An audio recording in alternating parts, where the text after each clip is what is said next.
Asientos reservados para escuchar y hablar de cine. Comenzamos. Bienvenidos a este tercer especial de Asientos Reservados. Les habla Dani Sánchez y como celebramos la independencia de México, repasamos un poco el cine mexicano. Este especial es la primera parte de dos. Para iniciar, les presento a quienes nos acompañan. ¿Cómo estás, Cari? Bien, Dani, feliz de estar nuevamente con ustedes. Por este otro lado está Adri. ¿Cómo estás? Bien, Dani, es un honor estar de nueva cuenta con ustedes. Y por último está también Herbie. ¿Cómo estás? Bien, muchas gracias. ¿Qué tal? Bueno, ahora sí vamos a empezar con este especial del cine mexicano. Bueno, pues vamos a empezar con este especial del cine mexicano. Y a ver, cuéntenme, ¿qué películas mexicanas creen que son imperdibles para cualquier persona?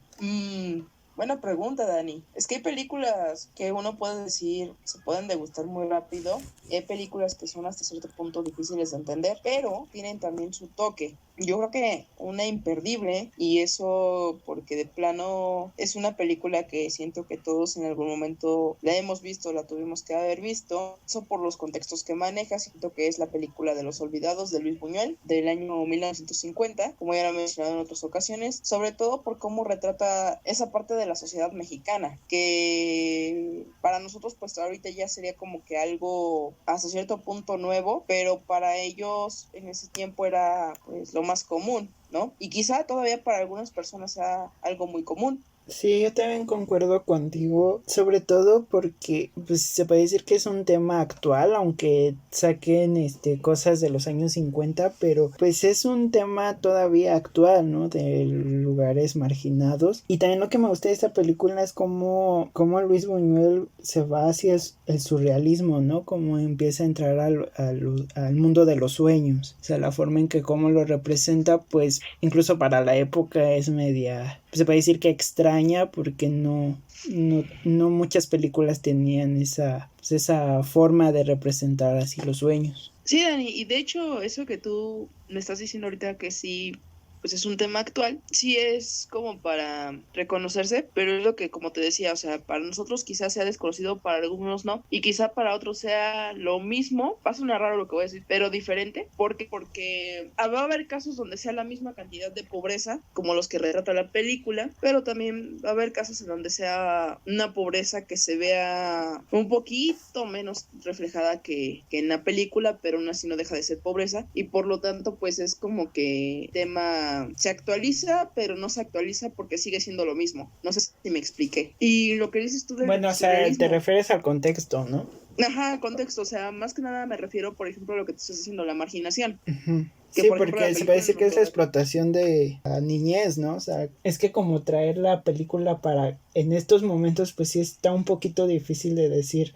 es lo mismo. Ajá, es lo que te decía yo, o sea, es lo mismo, pero no es lo mismo. Uh-huh. Sí, ya te entendí por dónde vas. Uh-huh. Porque sí, o sea, y ese tipo de marginaciones también lo vimos en películas más adelante, como que es una película también un clásico nacional, que fue Perro Callejero, uh-huh, que también retrata ese tipo de historia, más que nada la situación de la niñez, los años, si no mal recuerdo la película también creo que empieza por los años 50, ¿no? Y la película es de los 70 y según marca esa, pues sí, esa parte de cómo las personas, sobre todo los niños, sufrían en ese tiempo. Pero incluso esa parte lo hemos visto hasta actualmente, como la de Ya no estoy aquí, pues también refleja uh-huh, parte de cómo los jóvenes, acá es un poco más grande, pero pues también pasa algo parecido. Ni tan grandes, porque también en la de Los Olvidados hay que recordar que unos eran niños y unos ya empezaban a ser jóvenes, entonces por lo tanto también como que no hay tanto este cambio, ¿no? Uh-huh. Y también pues muestra lo mismo, o sea, adolescentes en problemas, en peligros, y este tipo de situaciones que te dejan como que pensando sobre todo cómo se viven las zonas marginadas, ¿no? Porque por un lado vemos la zona marginada de los años 50, que era lo que retrataban a México, pues sí, al México pobre, ¿no? Uh-huh. Y que no era poquita la pobreza, sino era muchísima la pobreza en ese tiempo. Y en los, por ejemplo, lo que yo decía de Perro Callejero, también es como retratan esa parte, pero de los niños que son abandonados a su suerte, ¿no? O sea, que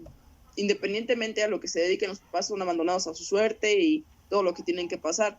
Y Ya no estoy aquí nos marca un contexto más reciente, pero era lo que decíamos, no deja de ser lo mismo. Ujú. Entonces, por lo tanto, creo que estas películas van muy de la mano hasta cierto punto. Quizá no sea o sea, no sea lo mismo, no manejen la misma temática como tal, pero no dejan de tocar un punto clave, ¿no? Que es la marginación, como tú lo has dicho. Ujú. Y ahora lo que decías de lo surrealista, eso es cierto. De hecho, es muy curioso ver que las películas de Buñuel para el año 50 pues ya las manejaba de este estilo, y para la gente quizá era un poco extraño, como tú lo has llegado a decir, pero pues Buñuel sabemos que venía haciendo su cine surrealista desde mucho tiempo atrás, desde 1900, me parece 27, 29, Ujú. con Le Chien Andalou, Ujú. y Sí. que es prácticamente una alegoría. O sea, de Buñuel no era algo raro de esperarse, ¿no? Y que manejara aquí muy bien, o sea, que dentro de los sueños manejar ese tipo de surrealismo es bastante bueno. O sea, si yo hubiera sido creador en esa época no se me hubiera ocurrido, pero Buñuel, Ujú. para el año de creación en que hacía estas obras, era simplemente un genio, porque pues a muy pocos se les hubiera ocurrido ese tipo de situaciones en el cine, más bien, ¿no?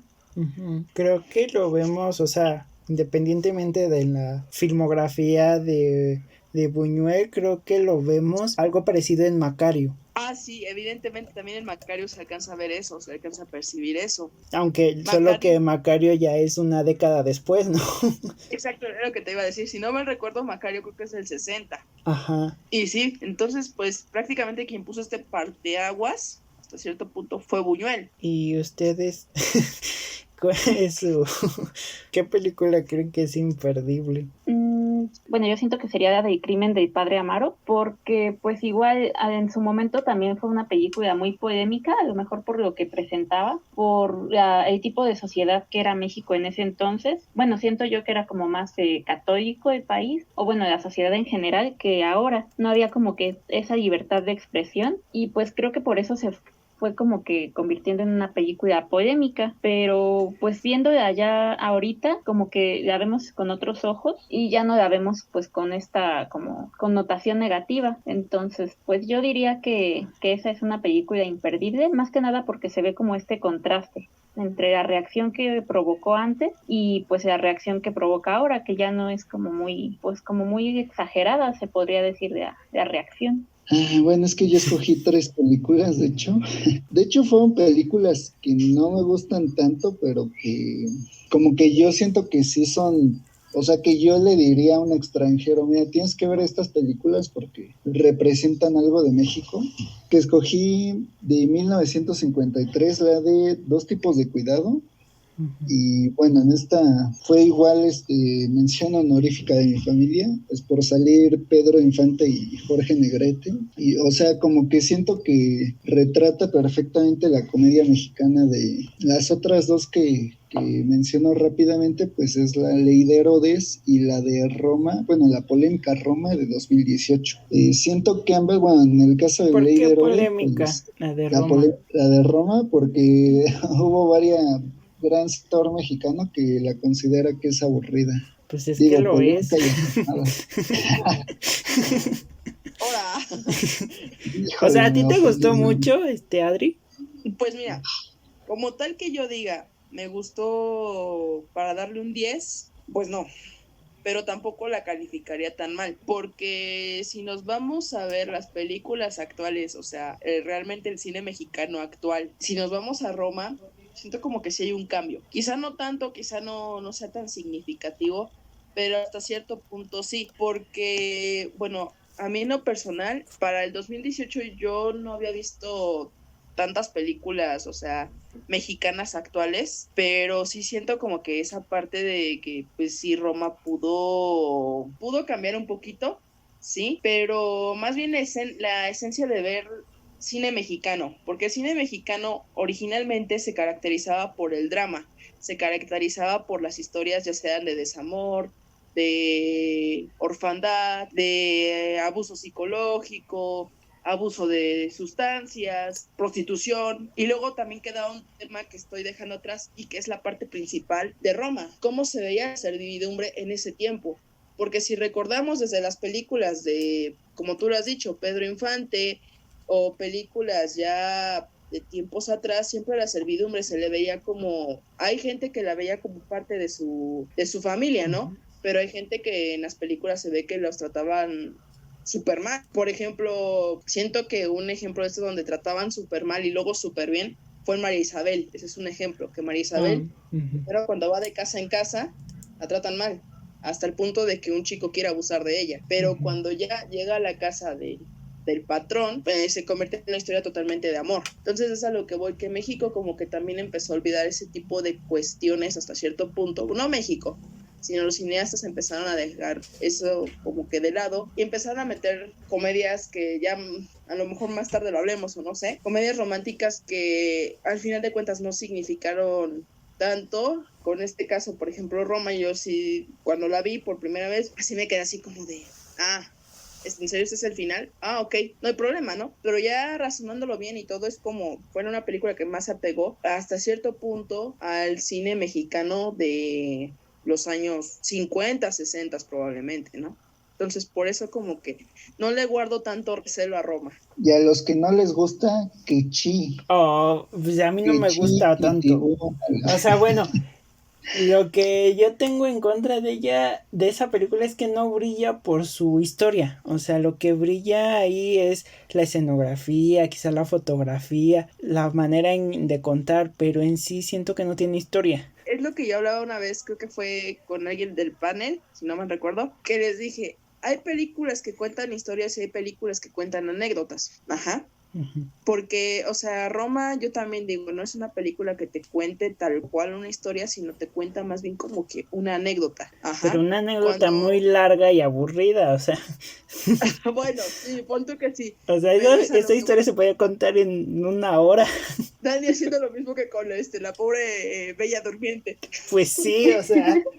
Punto que sí, pero es lo que te digo, o sea, como no queriendo Roma también como que marca ese tipo de situaciones, y te digo, o sea, cuentan como que una anécdota, no una historia, una anécdota, pero sí como dices, una anécdota que pudo haber sido de 1 hora. Está bien, tienes razón, no te digo nada porque tienes razón. También cuando dijiste que todo lo demás, lo que más le valió fue la escenografía y todo ese tipo de situaciones, es cierto, pero es lo que también yo pensaba. Roma, pon tú que no tenga, pues sí, esa historia para contar y que no atrape tanto al espectador, o más bien no lo atrape. Hay situaciones en las que la historia nada más se creó para eso, para una anécdota y listo, o sea, voy a rememorar tal cosa, está bien, pero por ejemplo, cuando cuentas una historia, pues sí tienes que ver todo pues a la perfección para ver que no haya ese tipo de detalles de que en lugar de que sea cortita, la alargues más, ¿no? Y fue lo que siento que pasó con Roma. Siento que Roma pudo haber terminado a la perfección cuando se fue a la playa y se iba a ahogar y ya, hasta ahí. No, y sobre todo el director decía, o sea, como la hizo a través de sus recuerdos, pues quería que fuera exactamente lo que él recordaba, o sea, para llegar hasta eso como que es mucho, ¿no?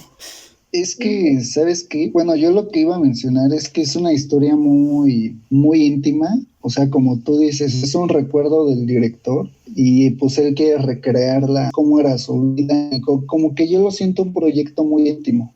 Por eso es que como está retratando el día a día de cierta persona, a lo mejor no les cacha a mucha audiencia, ¿no? Que dice, no, pues esto, pues ya lo veo, no sé, o no se me hace interesante, ¿no? Pero digo, si trasciendes más de esa historia íntima, yo creo que sí te refleja más emociones. O sea, como decía, la parte de que está en el hospital y está con esa incertidumbre de que no sabe de su bebé, creo que tiene más valor esta peli. Creo que tiene que ver más con, creo que nos vendió más nostalgia que una historia. Eso era lo que iba a decir, que es más como ponerse en el lugar de las personas que vivieron en ese tiempo y lo que recuerdan ellos, porque por ejemplo quizá para nosotros no tenga tanto valor hasta cierto punto, porque pues nosotros no vivimos en la Roma para empezar.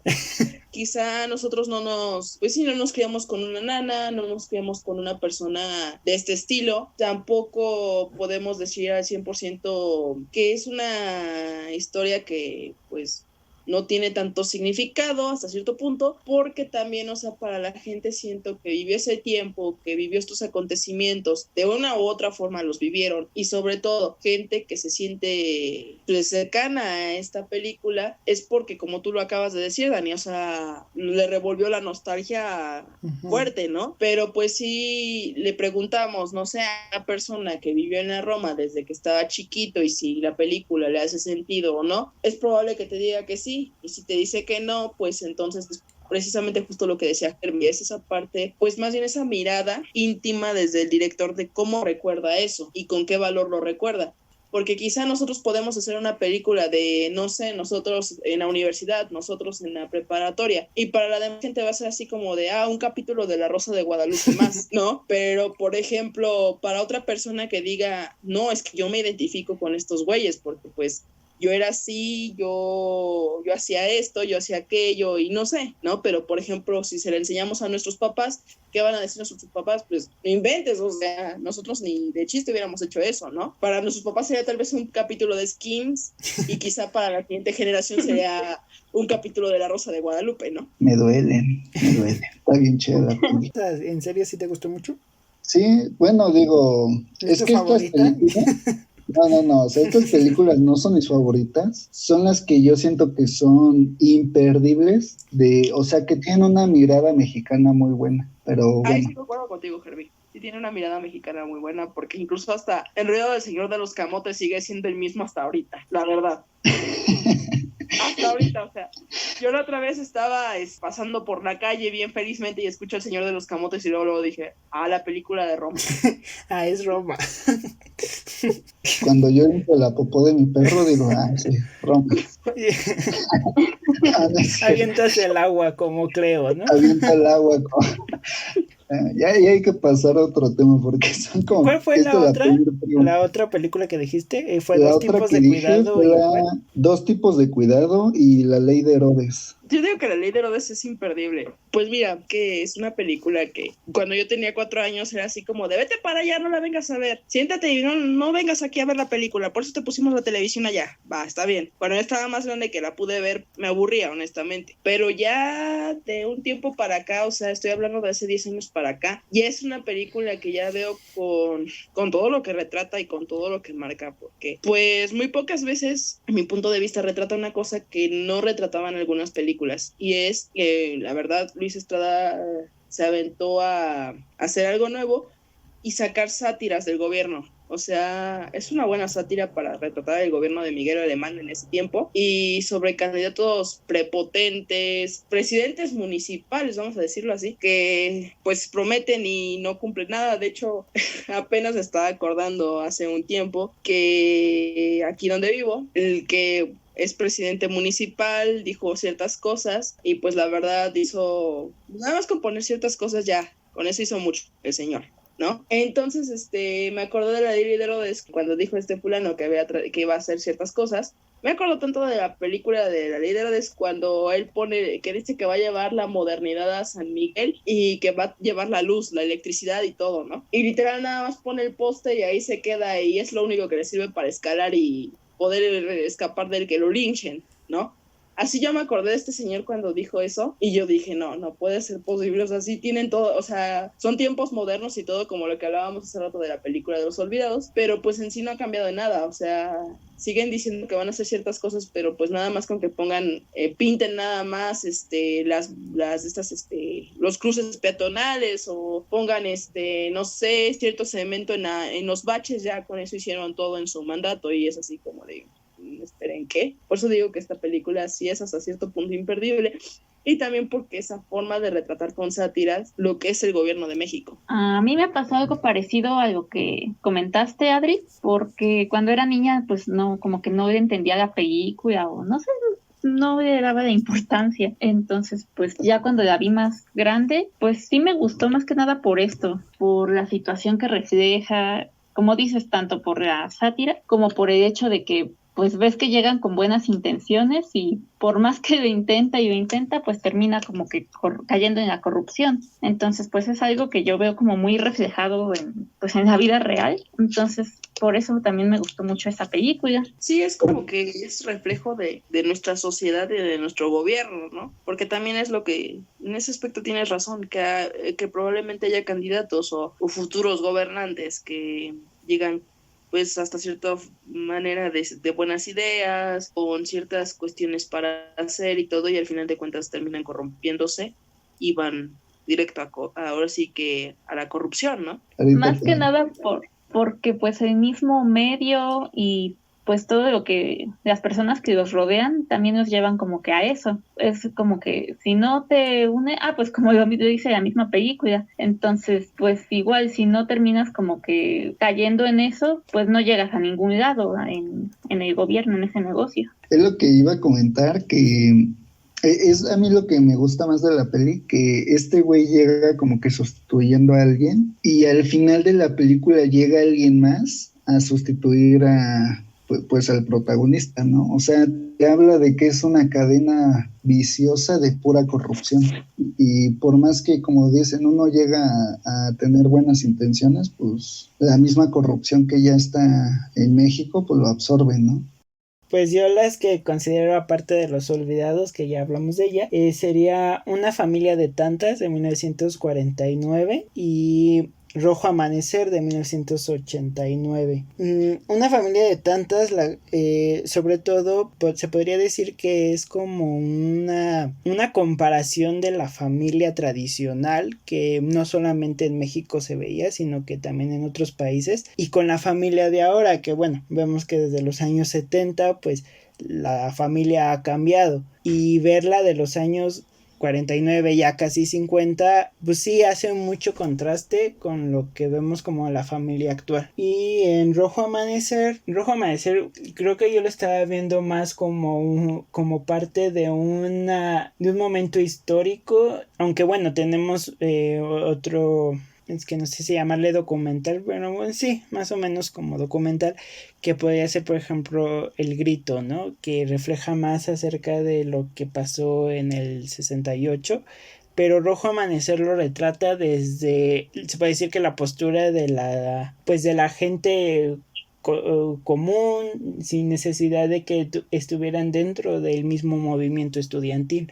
Esto que dices, Dani, fíjate que yo esa película, la segunda, Una familia de tantos, la vi hace muchos años y la verdad no me acuerdo mucho de qué va. Yo creo que tenía como unos 6 años cuando la vi y la verdad casi no la recuerdo, pero Rojo Amanecer es una de las películas que pues sí he visto más veces y creo que es una película que también, voy a decirlo así, pero es una de mis favoritas del cine mexicano. Tiene una historia muy particular desde que no la dejaron exhibir al principio, desde que tenían que filmar, bueno, no sé si sale leyenda urbana, ¿no? Pero que los actores tenían que filmar a escondidas, que la escena hasta incluso de Tlatelolco tuvieron que decir que era para una película X, no tuvieron que decir para qué, y pues no sé, o sea, son cosas que tarde o temprano pues saldrán a la luz y que lo sabremos ahora sí que a ciencia cierta, ¿no?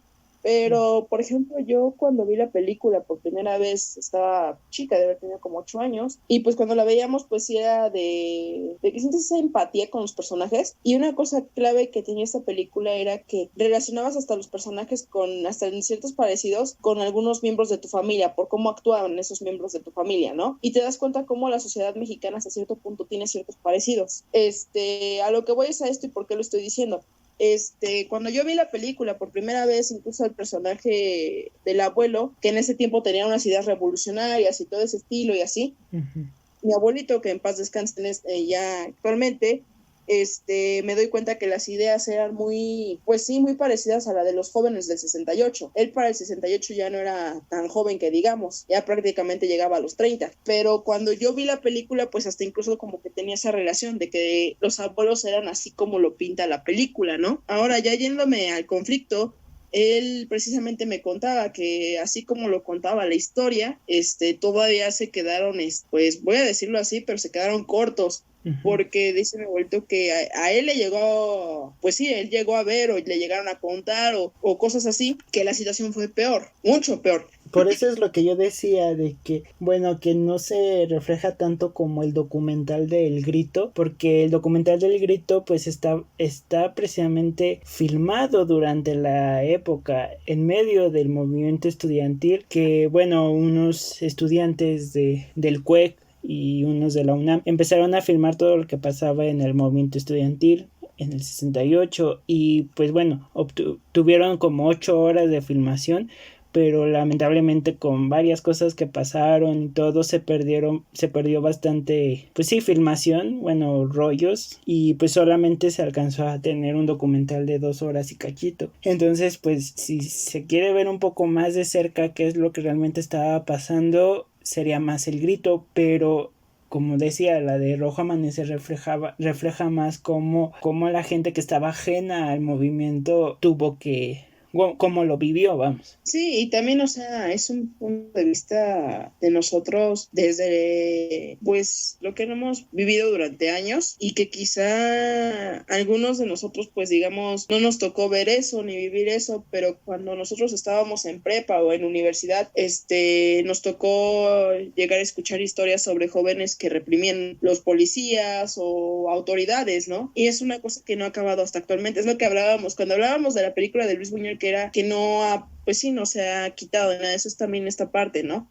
Quizá ya no sea una masacre como en ese tiempo, pero todavía sabemos de autoridades que se han sobrepasado con estudiantes, ¿no? Y no nada más en la Ciudad de México, sino en todas partes de México. Entonces es también ese punto de vista desde nuestra época, ¿no? O sea, en ese tiempo pues hay que recordar que venían unas Olimpiadas y que el presidente que estaba en turno no era nada agradable, ¿no? Y que con quererle dar una buena imagen a unas Olimpiadas terminó con la vida de muchos jóvenes, ¿no? Uh-huh. Y según, porque ya, yo siento que, bueno, no sé ustedes qué piensen, pero, o más bien todos sabemos que eso no era para darle una buena imagen a las Olimpiadas, sino para que no llegaran a más estos chicos, ¿no? Y pues sí, o sea, también hay otra película que retrata el movimiento del 68, se llama Tlatelolco, era de 1968, pero en lo personal, o sea, yo todavía sigo viendo la de Rojo Amanecer todavía mucho más adepta a la época y más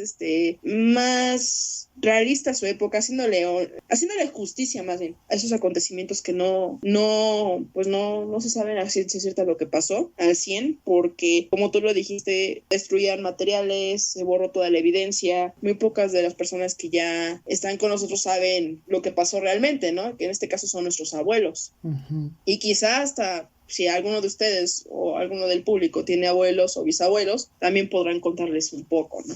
Bueno, y a ver, ¿qué película mexicana les ha marcado o que recuerden más? Pues en sí, no es que me haya marcado por la trama ni nada, pero la película que me trae como recuerdos es la de Hasta el viento tiene miedo, porque pues esa siempre la veía cuando era niña, bueno, la primera versión.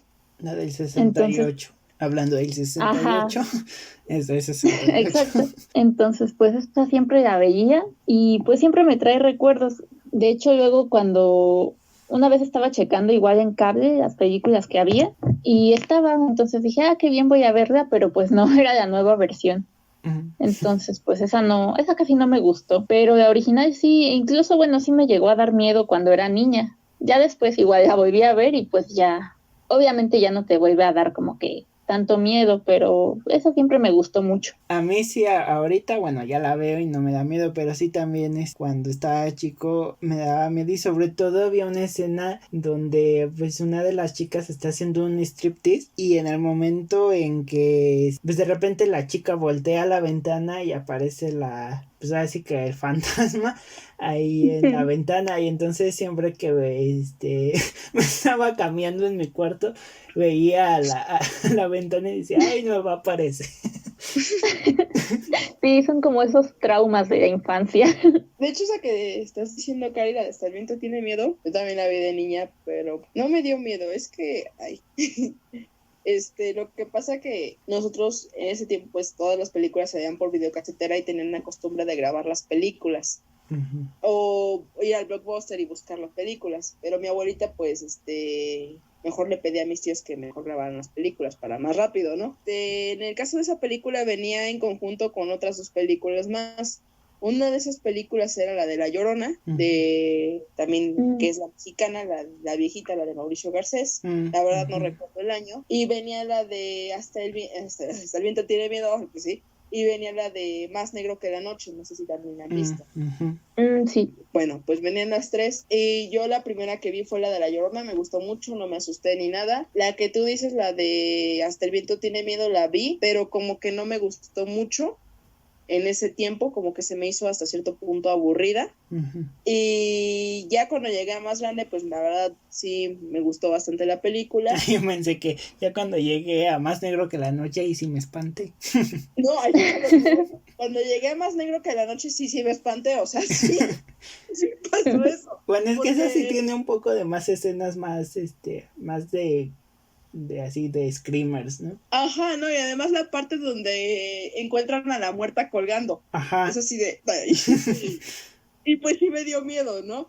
Y luego cuando que le hablaba a Beckett y todo eso, es así de, ay, ¿para qué vi esto, no? Y fue la que, o sea, la que me gustó fue la de La Llorona, la que no me gustó en ese momento fue la que tú dices, y la que me dio miedo fue la de Más Negro que la Noche. Ajá. Y eso sí, o sea, cuando salió la segunda película, una vez mi mamá y yo estábamos, yo ya tendría como 10 años, 11 años, la pasaron en la televisión y la vimos mi mamá y yo y fue así como de, no, cambia. Y ya, ¿no? Pero, por ejemplo, pues sí es una de las películas que recuerdo que vi, pues, muy pequeña, ¿no? Y película mexicana que a mí me haya marcado. Yo creo que, bueno, una de mis preferidas ya la conocieron ahorita que acabo de mencionar, de las imperdibles, que es Rojo Amanecer, pero yo creo que otra, y la mencioné en el especial de adolescentes, es la de Perfume de Violetas. Hace rato que mencionábamos la nostalgia, pues ahí está mi lado de la nostalgia de secundaria, pero no de la mía, sino de la de mis primos. Uh-huh. Porque hasta el mismo uniforme verde de secundaria es una de mis favoritas y yo creo que es una de las películas que me marcaron hasta cierto punto porque era de las películas que pasaban a las 11 de la noche cuando se estrenó o a las 10 de la noche y yo por acá haciendo tarea del kinder mientras mi mamá la veía, ¿no? Y es por eso como que la recuerdo. Y ya cuando estaba más grande que vi la película por una situación, no se me quedó muy grabada la escena donde, pues la escena final, ¿no? Una antes de la final, voy a decirlo así. Ajá. Fue una escena que se me quedó grabado por días y era así de, ¿por qué?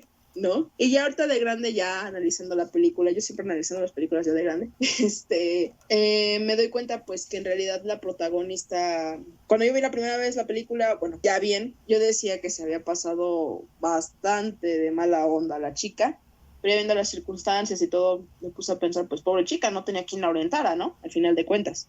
Uh-huh. Y pues ya entiendo más esa parte de esta película. Y también hay otra cuestión de esta película, es que se hizo con muy poco presupuesto, pero hizo una película que para muchos se nos quedó muy grabada en la cabeza, la verdad. Bueno, yo tengo dos películas que recuerdo, sobre todo porque ambas las vi cuando iba como en la primaria y fue como de, ¿en serio? Una de ellas, y bueno, ambas son del mismo director, Arturo Ripstein. Una es El Castillo de la Pureza, de 1972. Esta me marcó porque la película trata de una familia. El papá puede decir que secuestra a su familia, no la deja salir para nada de la casa. Y en sí esta película porque me sorprendió esa forma de cómo alguien puede llegar a privar a la gente de su libertad y sobre todo siendo tu familia, solo por el hecho de que no quieres que se vuelvan malos, ¿no? Y cuando estaba en la primaria decía, es que no lo entiendo, ¿por qué? ¿No? Y bueno, y después investigando un poco, pues está basada en un hecho real. Y ya más grande, bueno, traté de ya comprenderla un poco más. Y por eso es que una de las que me ha marcado. Y la otra, de 1980, es La tía Alejandra. Esta tiene que ver más como una película de horror. Porque bueno, aquí en esta película se trata de ahora sí que la tía Alejandra llega a vivir con con su familia, pero entre todo lo que pasa dentro de la película resulta que esta señora tiene algo que tiene que ver con brujería o satanismo. Entonces en esta parte sí me causaba como no, o sea, no terror, pero sí como esa sensación extraña de que la forma en que cómo hacía las maldiciones y todo eso, y sobre todo porque tiene un final que según ya todo se había acabado y resulta que no, o sea, fue de las primeras películas así como de horror que yo vi donde me sorprendió mucho el final. Esa las recomiendo mucho. Ahorita que mencionaste la del Castillo de la Pureza, a mí me recordaste que no me la dejaban ver, que porque era un poco fuerte y así. Uh-huh. Y sí, yo también cuando me enteré que era un caso real, me puse a pensar bastante, pero pues en realidad hay que pensar que este tipo de casos quizá no sepamos muchos de ellos, pero siguen pasando, ¿no? O sea, quizás son aislados, pero sí han pasado varias veces y pues hay padres que a sus hijos les prohíben todo y así y los prohíben salir, como en este caso, bueno, la película ahí ya nos mostró el lado donde no les dejaba salir ni nada de eso, pero por ejemplo tan solo en la actualidad supongamos que no los dejan encerrados, pero sí como que los limitan y todo eso, y ellos cuando son un verdadero relajo, ¿no? Un verdadero desastre, y con los hijos sí son bien represores, con su esposa son bien agresivos, pero afuera pues son otra cosa completamente diferente, ¿no? Yo cuando vi la película, yo también me puse a pensar y sí, o sea, sí es esa parte que piensas de cómo puede pasar eso, ¿no? Y pues sí son casos que pasan quizá aislados, pero sí pasan, ¿no? Bueno, de la película que me ha marcado a mí, o que recuerdo más, es la clásica Amores Perros. Y bueno, esta película la escojo porque, como ustedes decían, bueno, las películas que ustedes mencionaron, pues les llamó mucho la atención, ¿no? Por X o Y razón. En este caso, yo, ahora sí que siempre que la veía, pasaba esa escena de la pelea de perros, bueno, o sea, como que los perros ensangrentados o cosas así. Uh-huh. Y como que me llamaba mucho la atención, como que, digo, va a sonar medio raro, pero Como que ir a las peleas de perro. no, o sea, me llamaba la atención la violencia, la crudeza, la historia, o sea, como que yo no había visto un cine mexicano pues de esta forma, ¿no? O sea, yo venía de ver puro Pedro Infante y comedias, pero bueno, a lo que voy es que como que siento que a partir del año 2000 como que empezaron a tener igual ciertas propuestas, ¿no? Un cine más crudo, o no sé, como que siento que esos años había buen cine mexicano. No es que haya sido como tal que ya para esa época se hiciera un buen cine, sino que era el resurgimiento, o sea, del cine, ya era lo que le dicen que es el nuevo cine mexicano, ¿no? O sea, como tú dices, vemos un poco más crudeza, pero porque la forma en que contaban la historia ya tenía que ver más con, o sea, la forma de hablar, porque por ejemplo, todavía unos años antes todavía no era común, por ejemplo, escuchar groserías, y entonces al entrar este nuevo cine, ya empieza a ver este tipo de cosas, en este caso por ejemplo el lenguaje, ¿no? Porque tenía que ver más para que la gente ahora sí que de esta época, a lo mejor por eso todas las películas de hasta ahora ocupan el hablar con groserías, porque es una manera de que los mexicanos nos sintamos identificados. Entonces yo creo que por este lado, al haber ese cambio, es que sea una de las películas que más hayan llamado la atención, y sobre todo por la forma en cómo contaba la historia. Se puede decir que en paralelo, y 3 historias en una sola película. Bueno, y para cerrar esta primera parte de este especial, ¿cuál es su top 3 de películas mexicanas? Bueno, la película me gusta porque como que siento que es, no sé, una película bonita. O sea, no he visto tantas películas de amor, la verdad, pero esta como que se me hace muy, muy sincera, y no sé, como que me gusta igual ver así como paisajes de, mira, Liverpool en los años 90, ¿no? O tal calle en los años 90 en la película. Como la vi de morrito, como que sí siento que todavía hay un cambio entre el México, bueno, el México de los 2000 al México de ahora, ¿no? Y, o sea, como que siento que es como gusto culposo de mío, entre niño puberto, ver esta película. Yo creo que eso tiene que ver algo como generacional, porque varias personas que conozco que son de nuestra edad les gusta esa película, y me incluyo entre ellos, porque por 2. Yo creo que ha de ser esto, ¿no? De que lo mismo que tú mencionas, de que sientes como esa nostalgia de cómo estaban las cosas en esa época cuando nosotros éramos niños. Sí, además la música. Bueno, también. Ajá, sí, también como que tiene ese peso. Porque cuando escuchas Soñé, bueno, yo en lo personal Soñé la escuché antes de ver la película, pero porque esa película yo no la vi de niña, yo la vi ya de adolescente, ya cuando iba en la prepa. Pero primero escuché la canción y me gustaba mucho y cuando vi que era parte del playlist de la película fue así de, bueno, perfecto. Con mayor razón la veo, o sea, pues esa banda sonora es también como que esa parte que todavía nos pone, pues no sé, hasta cierto punto la nostalgia todavía aún más fuerte, ¿no? Ujú.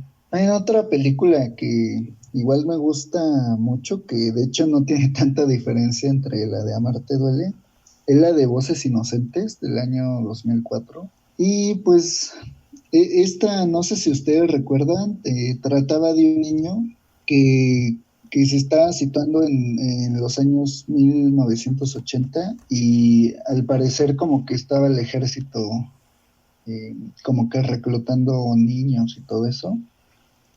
Y pues como que la película tiene ese toque, bueno, igual que ya hemos mencionado antes, violento, pero también como que es muy, ¿cómo te diré? Como que siento que refleja mucho la fragilidad de una vida, porque, o sea, está el niño y conforme va avanzando, pues se va tornando la película más, pues, no sé si más fuerte, yo diría como que más, está llegando más a su clímax, ¿no? No sé si sí la vieron, estoy hablando solo. No, yo no le No, vi. de hecho, sí he Yo no visto la la vi. película y la verdad, a mi punto de vista, sí es una película bastante triste, sobre todo la parte donde, bueno, la parte de los niños, o sea, que como entre ellos, o sea, de ser compañeros de escuela pasan a ser, pues prácticamente enemigos, ¿no?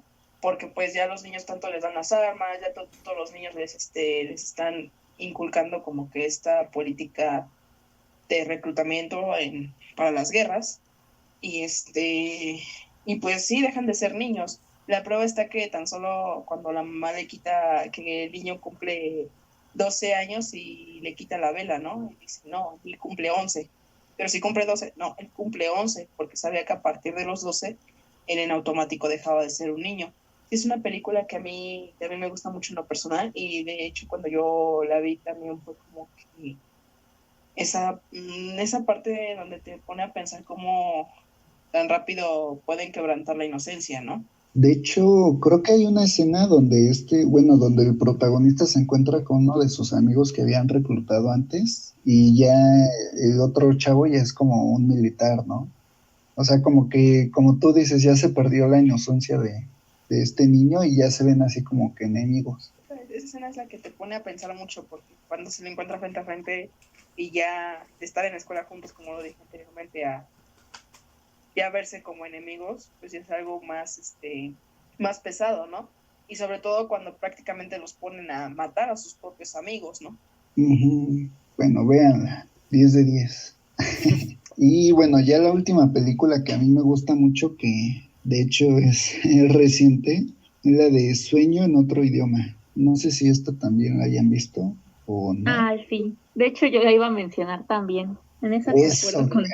eso, 10 de 10. O sea, todas estas pelis son 10 de 10, neta.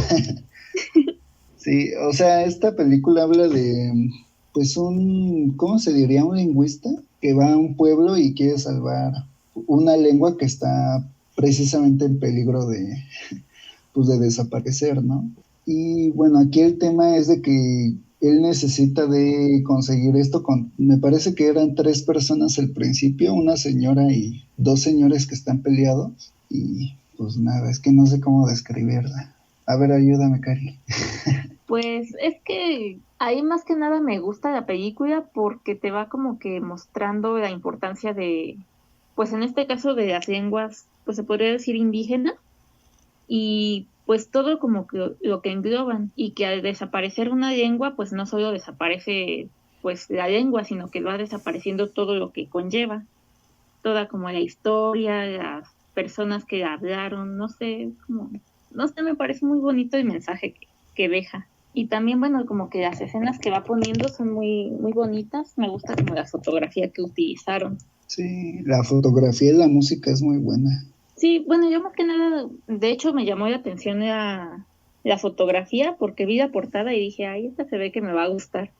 Y sí, pues no me decepcionó. Sí, esa si no la han visto está muy, muy recomendada. Sí, no, vean todas las que dije, son 10 de 10.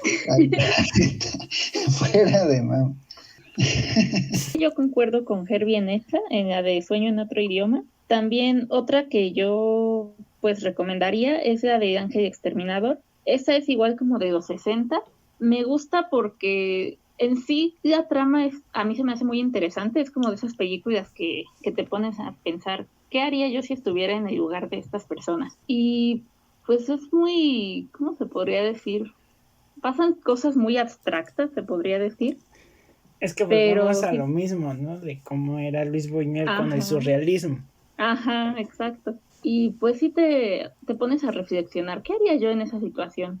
A lo mejor en algunas situaciones te parece como exagerada su reacción o dices, ay, yo no haría, yo hubiera hecho otra cosa. Pero no sé, es como de ese tipo de películas que te dejan como que intrigado y al mismo tiempo pues sí te dan como que esa sensación de, ojalá nunca me pase eso porque está muy, muy feo.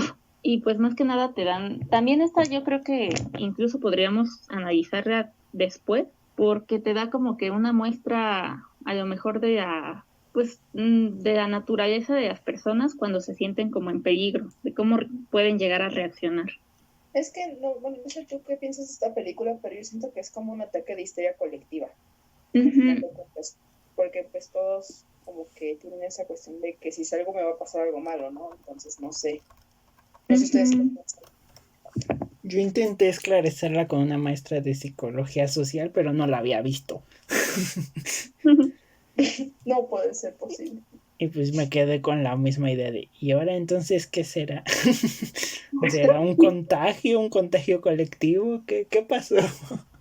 Sí, te deja con más dudas Uh-huh. Y que sobre todo respuestas. porque al final vuelven a lo mismo, ¿no? Y pues ya la tercera, pues aquí estoy como en duda porque hay muchas bueno, toda la trilogía de Luis Estrada me gusta, pero bueno, como ya mencionaron ahorita la Ley de Herodes, entonces pues yo voy a mencionar la de Infierno porque pues esa sí se me hace como que más, a lo mejor un retrato un poco más pues exagerado, pero aún así, bueno, las situaciones que van reflejando, pues muchas veces sí ocurren, a lo mejor no de la manera en que lo retrata la película, pero pues sí llegan a suceder y pues sí te quedas con esa sensación, o sea, hay escenas chistosas, pero pues al final también te quedas con esa sensación de, llegas a empatizar con los personajes, aunque no sean de todo, pues buenos, se podría decir, y pues cuando le sucede algo malo, también como que te duele cuando le sucede algo malo a los personajes. Entonces, esa película me gustó también mucho. Sí, es que No, están chidas las de Luis Estrada, la neta. sí.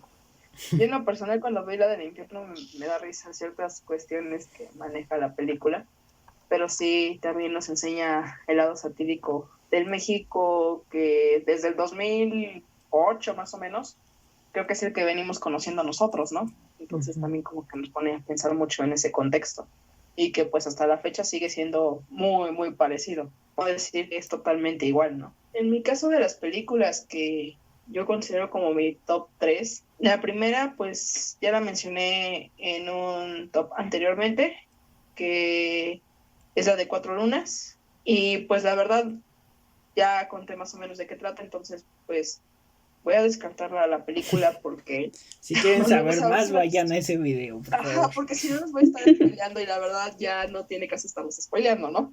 Entonces, pues nada más puedo decir que es mi película favorita mexicana, eso sí lo puedo decir, igual que otras dos que mencioné anteriormente, pero pues tengo una reserva de otro top 3, ¿no? Pues ya me quitaron las tres que tenía principalmente, ahora voy a mencionar otras tres.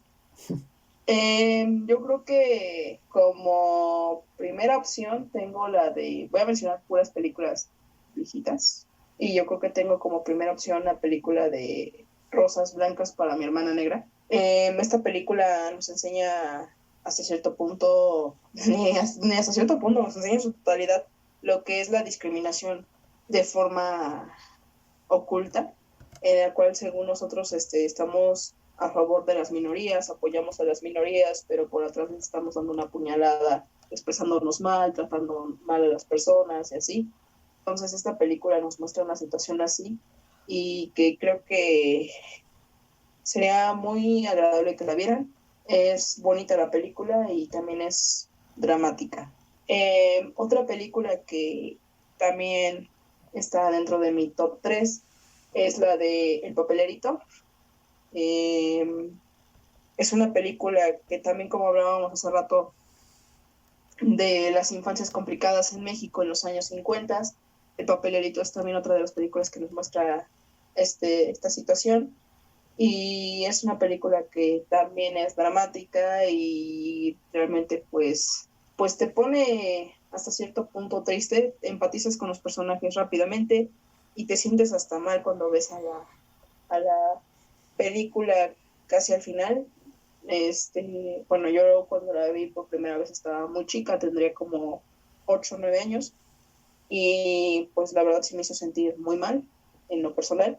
Ya ahorita de grande pues no, pero en ese momento sí, y pues es una película que la verdad sí recomiendo por los temas que trata y principalmente porque, como lo dije hace ratito, muestra ese lado de México que se ha ido pero no se fue, que hice mi explicación hasta incluso medio extraña. Y pues yo creo que otra película que yo quizá podría resaltar un poco, que es de mis favoritas o en su momento fue de mis preferidas.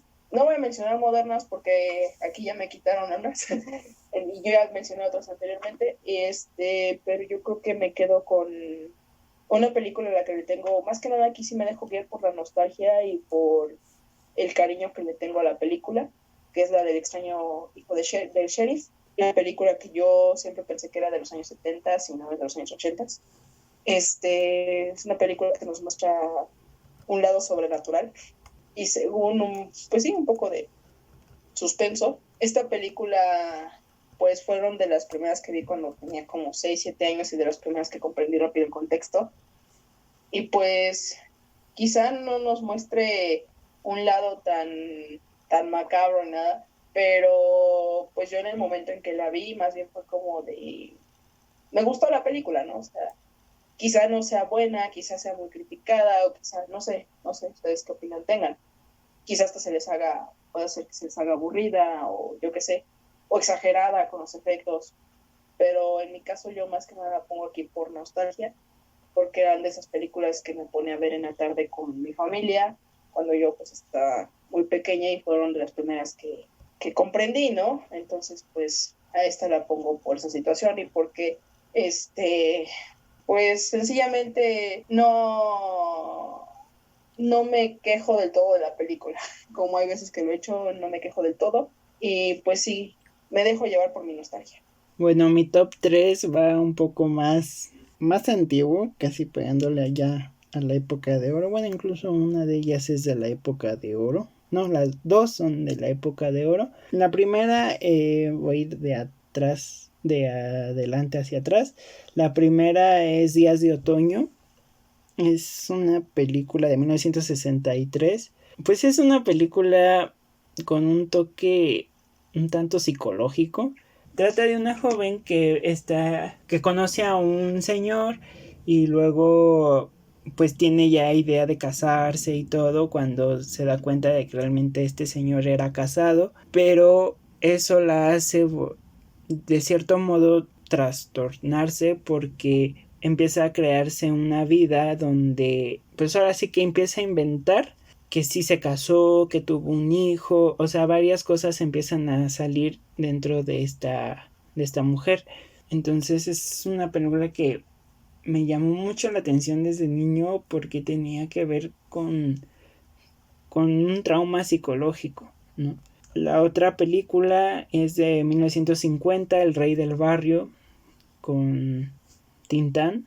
Esto, bueno, tiene que ver más con que mi familia es muy dada a ver estas películas y pues obviamente el verla repetidas veces me ha darle un cierto cariño, sobre todo porque pues es divertida, o sea, es una comedia decirle como arrabalera, le dicen, porque no es tan dramática como nosotros los pobres y esas películas, o sea, o como ya habíamos dicho de Los Olvidados, sino que trae sí consigo esa misma como, sí, como pobreza de lo que pasaba en los años 50 en México, pero de una manera cómica. Y la última es de 1949, un año antes, La familia Pérez. En esta película pues habla sobre la familia, o sea, vuelvo otra vez como había dicho en la de Una familia de tantas, sin embargo esta La familia Pérez tiene que ver más con ese mismo toque de cómo eran las familias de la época de los 50, cómo le tocaba a cada hijo jugar un rol diferente, pero bueno, un rol que necesitaba en la época, pero acá lo transforman de una manera más cómica, o sea, mientras que la de Una familia de tantas es más drama, más en cierta forma trágica, la familia de Pérez la suaviza y la vuelve esa trama como más fácil de digerir. Ahorita que mencionaste la de 10 de otoño, pues, me retrocediste a 10 años atrás o quizás hasta 15. Y me acuerdo que también era una de las películas que me ponía a ver con mi abuelita y es una de las películas que sí, cuando yo la vi por primera vez, sí me quedé como que, no impactada como tal, pero sí pensando por lo que le pasa a esta mujer después de lo que sufre al ver que su prometido pues ya está casado, ¿no? Uh-huh.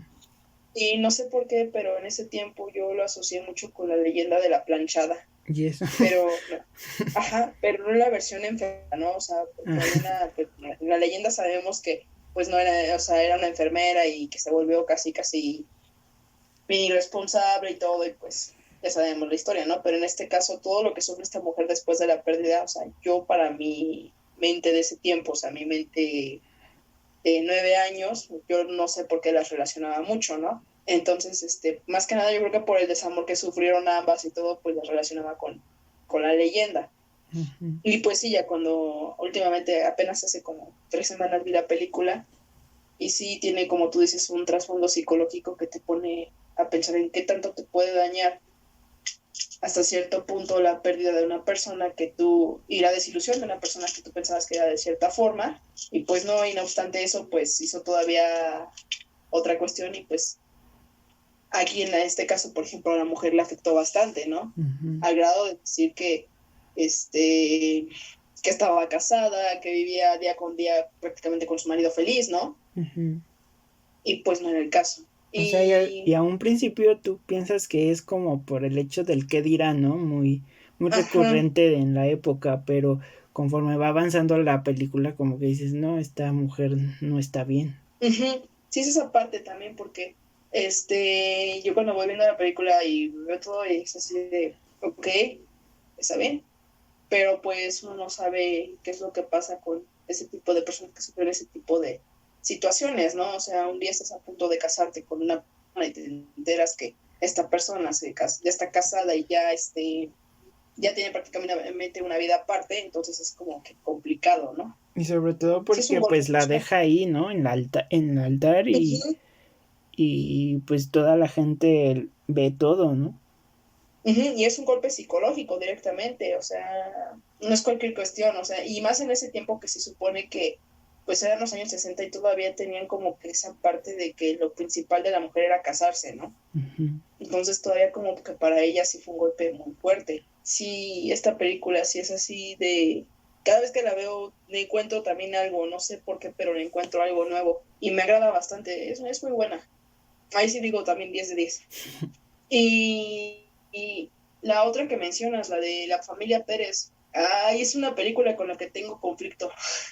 Porque Me ha gustado mucho la actuación de Sara García en muchos aspectos que ha hecho, muchos papeles, o sea, es de mis actrices favoritas del cine de oro mexicano. Sobre todo también el papel que se aventó en El Papelerito fue uno muy bueno, interpretó, pero, porque El Papelerito es 2 años después de la familia Pérez, es del 51. uh-huh. Pero la familia Pérez tengo como que ese conflicto. Me Porque por el gusta, pero tipo no de me mujer gusta. que tiene que interpretar. Uh-huh, no, y aparte.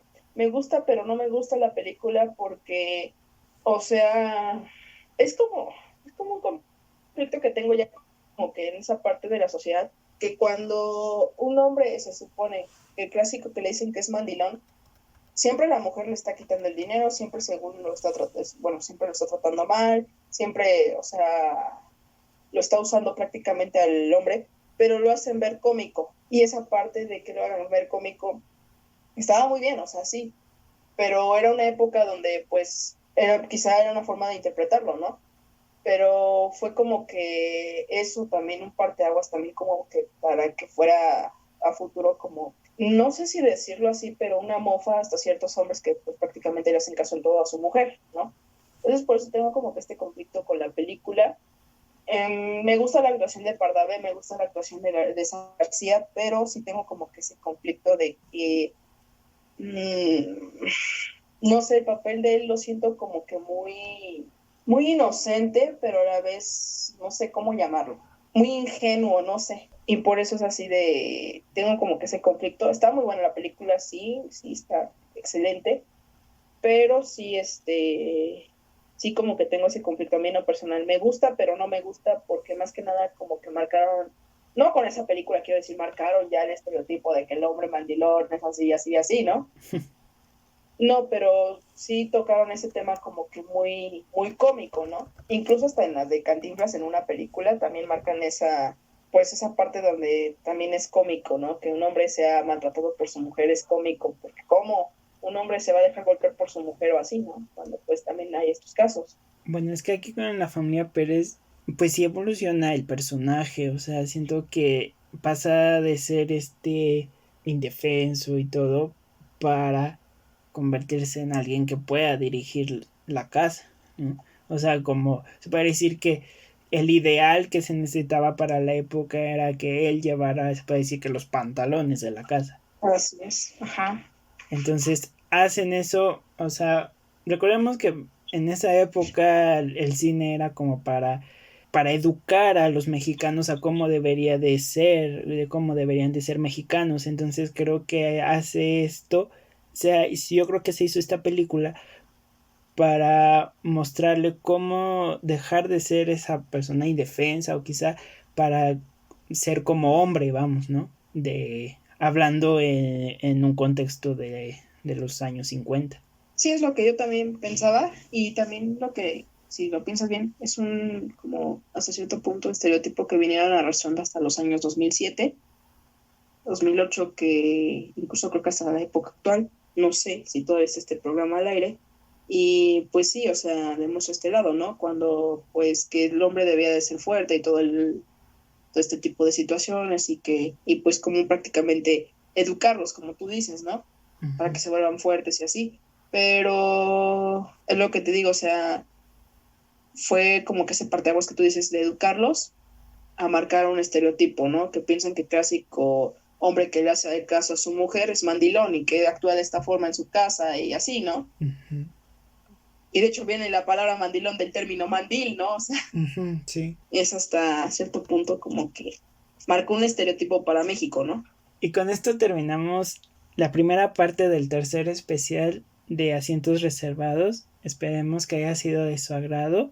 Esperamos sus comentarios y su suscripción al canal de YouTube y también que nos escuchan por Spotify y pues obviamente que nos sigan en nuestras redes sociales, en Facebook Asientos Reservados y en Instagram @100.reserv. Gracias por reservar un asiento con nosotros. Soy Dani Sánchez. Soy Cari. Soy Adri. Soy Herbie. Hasta la próxima.